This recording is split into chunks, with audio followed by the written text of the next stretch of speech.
I'm Joe Gaddis, and this is the Apocalpse World Ender. This is the world's first new body Defender, and of course, we chopped it and made it into a 6x6. This is a really special build for a couple of reasons. Obviously, no one's ever done one before. Two, this thing's got an independent suspension in the very front, independent suspension in the very back. It's all on airbags, and we started out with the supercharged V8. You gotta hear this thing.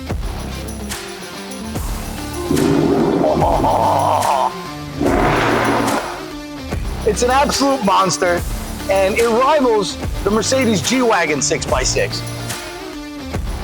Kind of what we had in mind when we built this, right? We put together a ton of six-wheelers, but we wanted an ultra high-end luxury 6x6 that rivals the Mercedes 6x6, right? That was like an iconic vehicle. But this thing starts life out as a very luxurious high-end truck to begin with, right?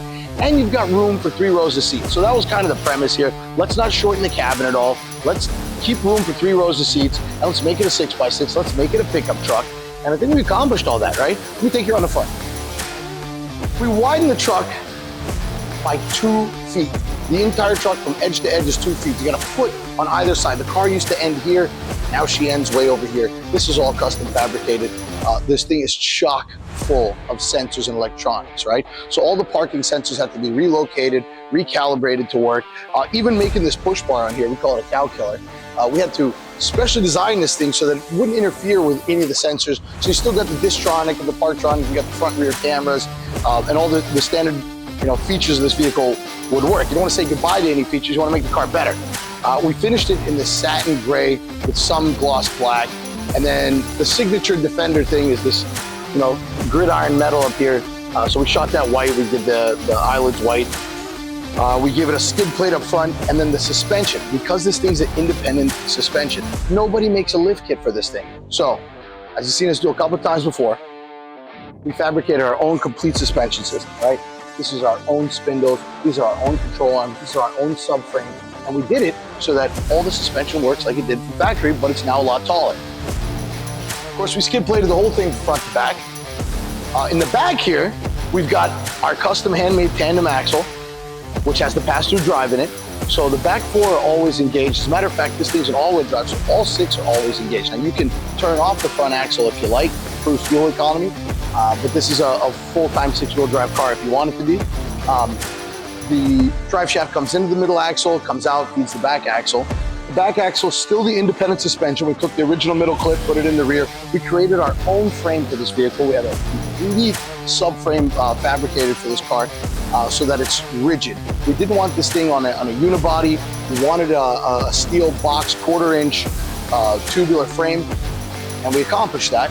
And we were able to keep the airmatic system together. So we had added an additional 2 airbags in the middle. They're tied in on the same system. We had to put a bigger pump. We had to put additional sensors and program those into the computer so that it's picking up the ride height from all 6 wheels and tires.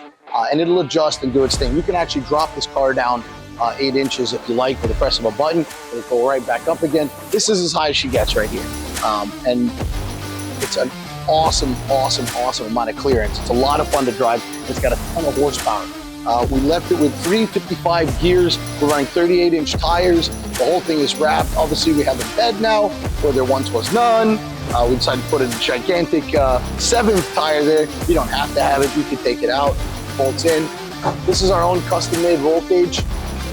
We actually made the roll cage to fit our wide body. So the truck used to end here. Obviously, this is all additional. And so the roll cage mounts right into the top of that and into the frame and over there back into the frame. Fuel filler got relocated to the back. We put a slightly larger fuel tank in the vehicle.